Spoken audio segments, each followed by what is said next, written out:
Telangana dairy chairman Congress నేత Gutta Amit Reddy tweet సంచలనం రేపుతోంది. 2014 నుండి 2023 మధ్య బీఆర్ఎస్ హయాంలో వ్యవసాయ రంగ అభివృద్ధిని తక్కువ అంచనా వేస్తున్నారన్న ట్వీట్ ను అమిత్ రీట్వీట్ చేశారు. నీరు తెలంగాణను మార్చేసింది, సాగునీరు తెలంగాణను మార్చేసింది, 24 గంటల విద్యుత్ తెలంగాణను మార్చేసింది, రైతు బంధు పథకం రైతుల ఆత్మవిశ్వాసాన్ని పెంచింది అన్న ట్వీట్ ను అమిత్ రెడ్డి రీట్వీట్ చేశారు.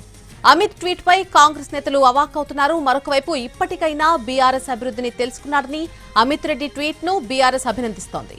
అమిత్ తన తప్పు తెలుసుకుని కేసీఆర్ పాలనపై పాజిటివ్ గా స్పందించినందుకు సంతోషమంటూ బీఆర్ఎస్ సోషల్ మీడియాలో ప్రశంసలు కురిపించింది.